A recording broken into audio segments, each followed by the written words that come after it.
Thank you for joining us on Journeys with Jenni to continue our discussion around blended families from different viewpoints. Today my guest is Liz. Thank you for joining us, Liz.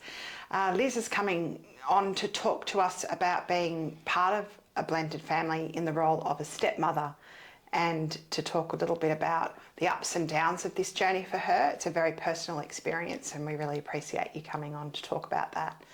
Throughout this, if any questions come up for you that you would like Liz or myself to answer, please email us at journeyswithjenni2025@gmail.com and we'll do our best to answer those questions.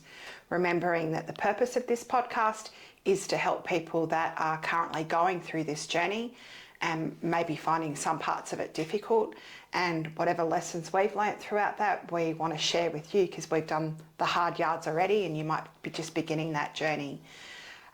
Liz has come in to talk about being a stepmother and what that looks like and how difficult that can be and how rewarding that can be and all the things that go with it. So let's get started. Liz. Hi, Jenni. Hi. Tell me how old you were when you first became a stepmother. Look, I think it was around 37, 38. So I met my partner when I was, later in life. And I didn't meet the children for the first sort of 6 months. We waited through the beginning of the relationship to make sure that we was going to be a good relationship, that a lasting relationship before I did meet the children. And I also met their mother first. I asked to meet their mother first before I met the children as well. So, how did you come up with that idea? Is that something somebody suggested to you? No, I just felt that it was respectful for her as their mum, and that I didn't want. And look, it was very quick after the end of their marriage that they both moved on with new partners. So we met, met somebody that she was in a relationship with. But I just thought that it showed some respect for her to say, if it was my child, I would want to meet somebody who was coming into my children's life. Did you have a child? No, I didn't. So you had no children? No You were a children. single lady Yes. who'd met your partner. Yes. And that's very insightful and very respectful of you to want to do that. I'm sure she welcomed that opportunity. Yeah. Did she? Yeah, she did. Yeah, we just went and met. I mean, the three of us. So with, her ex-husband and my new partner, we just went and met for coffee and had a chat, the three of us, and just. I love that. Yeah, I love that. That's so good.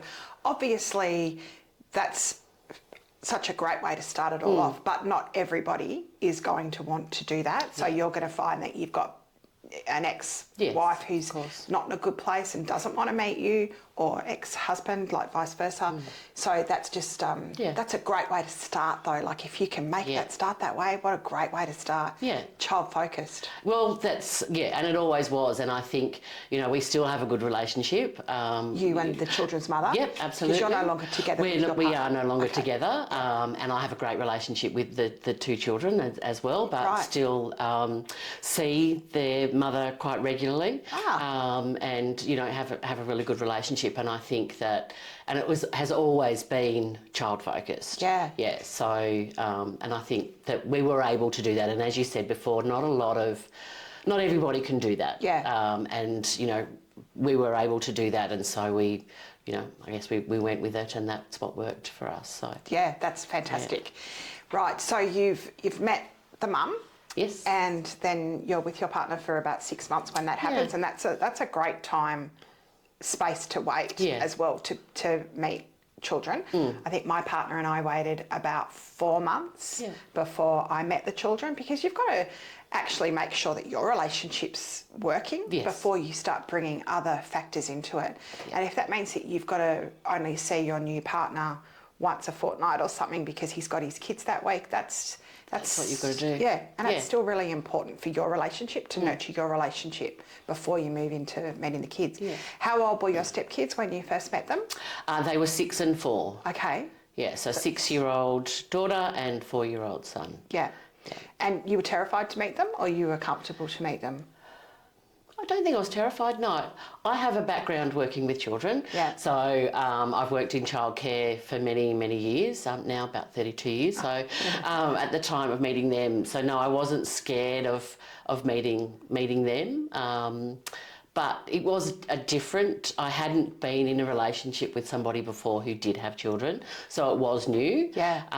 But, you know, we talked about it a lot. As I said, we waited that time. I met their mother, and yeah, it was just sort of a natural thing. But we made sure that it was just a very quick meeting for the first few times, just going and doing an activity, a fun activity. I think the first thing we actually did was go to the circus. The circus was on. And we went to the circus. It was just a few hours. It was something fun. And then we left and went home, and you know, that was a good amount of time. And that's what we did sort of for the first few times, was making sure that it was a fun activity for us to do together, and that it was, you know, a short sort of outing. In hindsight, do you think that was a good idea? Is that like a good lesson that you learnt, that you think that making sure that it's only sort of short amounts of time when you first meet the kids, so it's not so overwhelming for the kids that they've got, who is this new person and what are they doing here? Yeah, and look, I think so, and from my experience and from, I guess, from other friends who are also in a similar situation, being step-parents, that's what I would recommend to somebody, would be to do that. And with my background working with children and knowing how children are, especially at that age, that, yeah, I think that it helped sort of ease them into it. It's the same thing when you start at a new childcare centre, or even when you go and start it in primary school. You go for short periods of time for your orientation, and that's exactly what we did. Yeah, that's right. It just came to me just then, and I thought, actually, it's sort of like an orientation. Yeah. And that's exactly what it was like, little bursts to get used to it before you then sort of, you know, into it a bit more. Yeah. Love that. Yeah. Right. And did your partner have the kids living with him? Were they living with their mum? Or were they sort of shared custody? Yeah, so right at the beginning, it was quite soon after, as I said, they hadn't been separated for very long. They sort of separated, and then he had moved back in to the house while they sold the property that they had. So at that point was sort of when we started the relationship. And then he then had to move out and sort of moved in with me quite quickly, just for a short period of time, for about 3 months, until he found somewhere else to live. So he was sort of going and staying with them a little bit, and staying with me, and so it wasn't their arrangement hadn't been set up sort of yet right at the beginning. But then once he was settled in his new house, it was sort of a 50-50 arrangement that he had with the children. Okay. And their mum. And as you just said, you guys didn't move in together straight away either. So that's, you know, that's taking time again. Yes, yeah. So then it was another at least 12 months, maybe about 12 months, I think, once he moved in. So we'd been together maybe 18 months. So, yeah, we then decided to move in together. Right. Yes. Yeah. Did you have any children together by this stage? Not at that stage, right. no. Before you moved in together? Not before we moved in together. No. And can you remember back to that time when there was any particular challenges that you faced that you can think of? I think there wasn't any major challenges. Thankfully, we had a good relationship with the kids' mum and their stepdad. So there wasn't any major sort of challenges, but I think for me, the challenges were probably more from me in terms of, and my ex-partner now, you know, admitted that he and both his ex-wife had a lot of guilt around their relationship ending, and the children, you know, having to go between two families, that type of thing. And so I just remember the very first Christmas that they had, we weren't living together at the time, but I was there for the Christmas, and I was helping wrap all the presents for them. And it was obscene, the amount of things, and it was just that trying to overcompensate, and that was sort of the first sign that I was like, oh, he feels guilty about his family not being together, and that was something that did carry through quite a bit through our time together. That I was sort of trying to. I never wanted to be the kid's mum, but I was trying to put a positive influence, on their lives, and try to make sure that they were, well-rounded and respectful children, which they absolutely are. And sometimes there was a little bit of, I guess, sort of a difference of how to parent, a difference of, the different sort of different parenting styles where they weren't my children, but I was probably a bit more strict on them than he was, where he was a bit like, oh, it's okay, like let them go, because he had that guilt. Where I was like, well, no, we need to be teaching the children, how to be respectful. Children, young adults to adults. That become a bit of a bone of contention between the two of you. Like, did he find that, and he's not here to give his side of the story, so we have to remember that, but did he find that quite challenging that somebody else was critiquing his parenting about his children? Because a lot of people do. Yeah, I think there probably is an element of that, yes. And I'm just trying to think, look, we're obviously no longer together, and I do think a part of the issues that we had was around our different parenting styles. Yeah, okay. However, we've since had a child together, and my parenting of my own child is actually very different to how I was parenting them. Right, and that was my next question. Yeah, so I'm actually now able to take a step back and look back at that and think, oh, like why, what was that? And I honestly don't have an answer. I've got a bit of an opinion about that. Great. In Love to hear it. I think because I was the same. Yes. I didn't have any children when I met my husband, and he had 2 children. And I don't think I was an expert on parenting, because I wasn't an expert, but I think I thought I knew a lot more about it than what I did until I actually had a child. And I'm going to put a guarantee on this, that any person that you speak to will say they were pretty much the same until you actually have a child. Yes. And this is no disrespect to people who don't have children, but when you have a child, you do change. Your parenting style and your attitude towards children change, and you actually want to get them 500 presents to put under the Christmas tree because you want to please your children. And then if you've disappointed your children or feel like you need to overcompensate, I get it. Yeah. But at the time, as a young single woman with no children, it's... And I'd worked in childcare for 20 years almost by that point. And so yes, I thought that you knew. I knew how to be with children, but it's very different when it's your own children. And obviously working in childcare or early childhood with children who aren't yours, and at the end of the day you can hand back, to then different again with, well, actually now you're in my house, we're all living together. So then I sort of, that, I guess authoritarian came out in me to say, well, in my house, and this is what I expect. But then had my own child, and obviously while he was little, it was a little bit different. But now he's, when he got to sort of the age that they were, very different. Very interesting. And you'll see interesting to look back at. Some of the earlier podcasts that I've done that I talk about with when I had my children. I treated them so differently to how I treated my stepchildren, but the opposite. Right. So I overcompensated to my stepchildren, thinking I don't want to make it look like I'm treating them not as good as my children. So my children suffered quite a bit because of that. And my stepchildren got more than what my children got. Yes. So, but this is why we're here to talk about it, because we all do this. But you might have just heard what Liz just said and thought, okay, I've been like that, I've done that. And it's safety in numbers. You feel better to know that other people have gone through that, don't you? And think, okay, I'm not that bad just because I felt like that. Yeah. So you and your, just moving on, you and your ex-partner had a child together. Yes. And one of my questions was going to be, did your parenting style change? And you're saying that It definitely did. Yeah. And how do you think the relationship between your stepchildren and your biological child, was it strong? Do you think that, do they use the word step or half? Not step because they're not step, they're half, but... Yes, they're half. Do they use half or are they brother and sister? No, they're just brother and sister. Good. Yeah.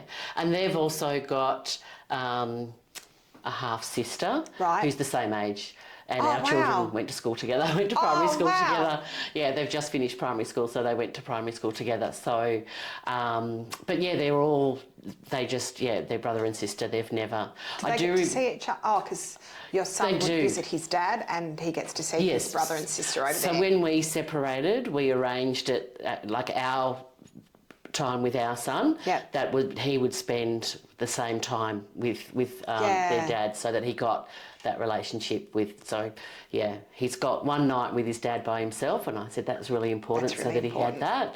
And then they've also got, they've got 2 nights by themselves, but the other nights that he's there, they're all there together. So that's good. I mean, they're adults now. Well, so they've been in their early 20s now. Yes, 21 and 19. Oh, okay. Yes. And I just want to mention too, if that's not possible for you, that you can't spend a full night with one child, because that's not always possible. You might have several children and it's just impossible.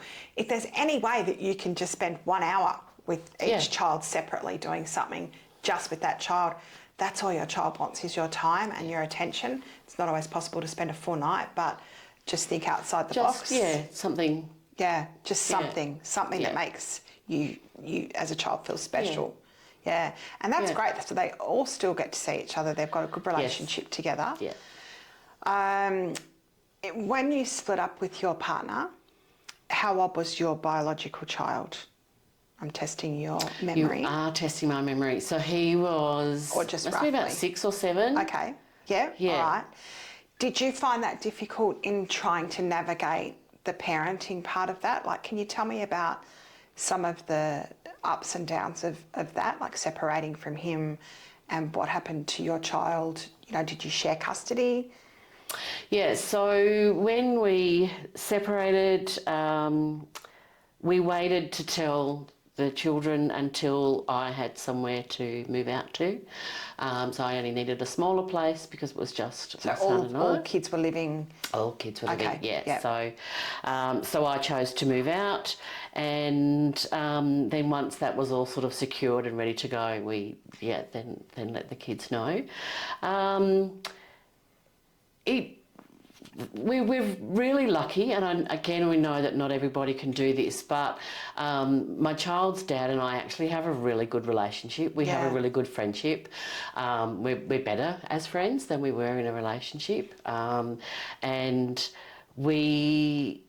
something happened when we separated, and it had been a long time coming, and our relationship had got to a very low point in that we were fighting a lot.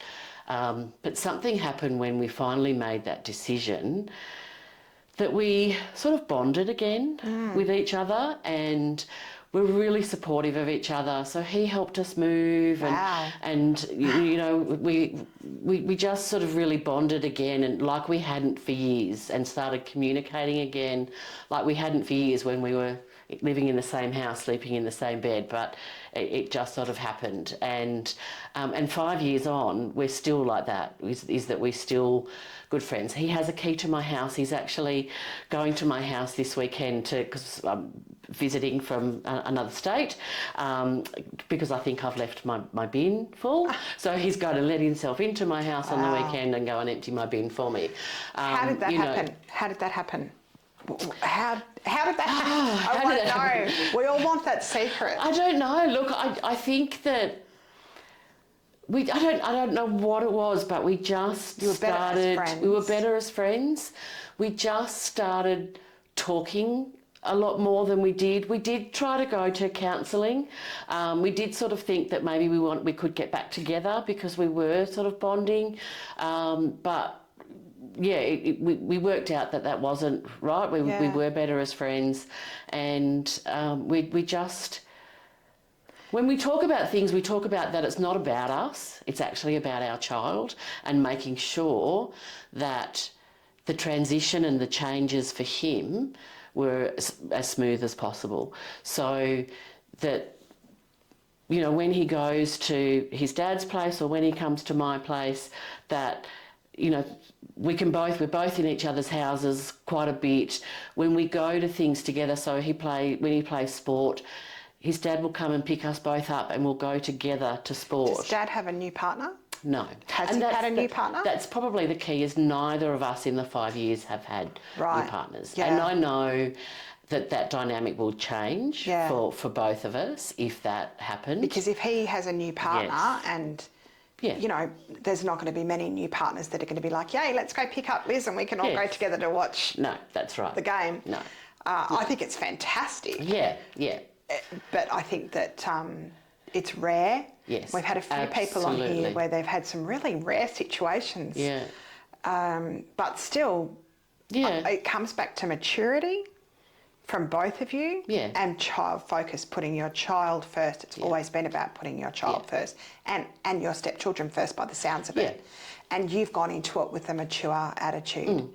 You know, that's hard because a lot of people, if you're watching this, you know, you might have gone through hell and back and your partner's put you through hell and back. So I'm just trying to show the yin and yang, like, although it sounds... It's a very unique, unique experience that we have, and I'm very thankful that we've been able to do that, but completely understand that not everybody can. Yeah.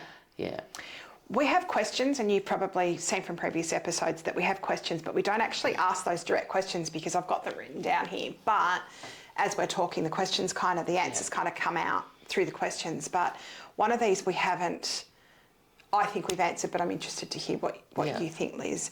What would you share with someone who's just starting out on this journey? I mean, I think you've answered it, but would you like me to say my answer and then say whether you agree with that, or have you got something in your head? Oh, no, I've got something in my head. Okay, go, yeah. And I think you touched on it before, is that everything that we did from the beginning, from with the meeting my partner's children to when we then separated and our child, has been child-centric. Right. It's about what's best for the child. Yeah. And that's been the most important thing that I think that we could do. And I think that if there is that possibility, and again, not every situation you're going to be able to do this, but at the end of the day, if you can take a step back from that noise and say what's best for my child or for those children that are involved, then that's got to be the best option for the children. It's fabulous advice. And even if you've got these little kids that are not very nice to you, and, you know, I remember for me, I'd walk into the room and the conversations would just stop because I'd arrived in the room. And that's really hard. And I think, this is my house and my lounge room. And I struggled with that. I made it about my ego, and I never took a step back and thought, well, what is this little person actually going through? Yeah. Because I was young and I had no kids and I didn't understand parenting, although I was an expert at parenting. Yeah. But being child-focused, if someone could have just pulled me aside and said, hey, Jenny, just remember, this little person's just come into a new house, new rules. I've said it before, I've got lots of siblings, you know, 18 new uncles and aunties, new sets of grandparents, all that stuff. It's about this child and what they're going through, and it's so hard to remain focused on that. Yeah. And that's a really great lesson. And the other lesson that I think that you've brought out throughout this is about maturity and showing maturity and leaving your own ego at the door. Yeah. Because you did, like, you've left your ego at the door. It's not about that. And that's probably come from your childcare experience, I reckon. Yeah, maybe. Because you've seen, and you've been around kids, and you would have seen so many different stories. Yes. Another question that we ask during the podcast is, what do you think you need during this process, like as a stepmother, as a biological mother? What do you need as a woman through this process? Is it a set of friends where you can just bitch your heart out to about things? Or... Do you know, I was thinking about it when you were talking about your experience and thinking, gee, I wish we had sat down and had a chat about it, because that would have, and I think that's the key, is that, and, you know, and this is what you're doing, is creating these resources for people, and there's not a lot out there around step parenting. And I actually do remember, I think, going to a library or somewhere and trying to find some information around sort of step parenting, and there's not a lot of information around. Back then there wasn't. No, that's right. For me it was 26 years ago. Yeah, that's right. So, right. I think that just knowing other people that have had similar experiences, and again, not everybody's experiences is going to be the same, but just having people around that you can actually talk to. And it probably wasn't, I mean, there was a few actually no step parents. I had one very good friend who I've known since childhood, who was a step parent, but they only saw him sort of one weekend a fortnight, right? So it was a little bit different, and her sort of motto was, be the friend, don't be the parent, step away if there's anything happening. But I couldn't do that. That wasn't in my personality to do that, I think, because of my background. But I think just, having more resources, more knowledge, more people to be able to talk to say, You've actually reminded me about, I think we were about 5 years into it when this happened, and I wasn't a registered counsellor at the time, and we reached out to a counsellor because we were at breaking point of fighting about all the parenting stuff.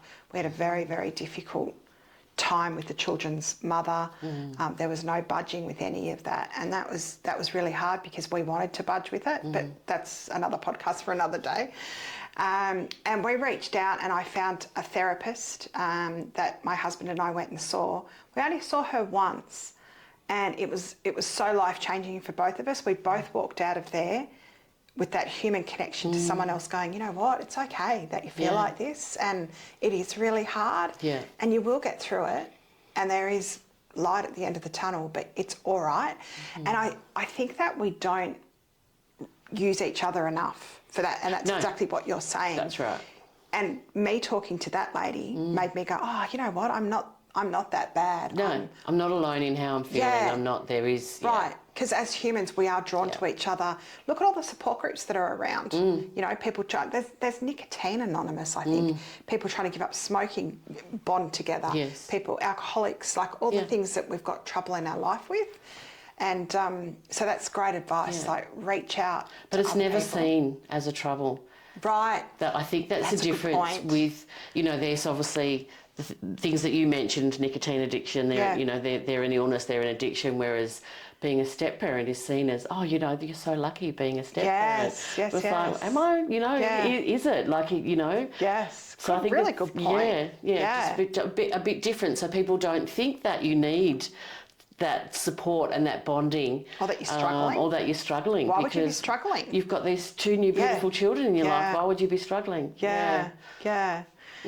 Well, that brings us to an end today. Thank you so much for sharing that, and we hope that there's been some insight for you in what Liz has been through and some of the information that she shared with you. Hopefully you can get something out of that. Remember, every situation's unique and different, so don't feel pressure from that either. Liz is in a very unique situation where things are really good. My situation was nothing like that. So just remember, there's, you know, so many different variations of what you're going through.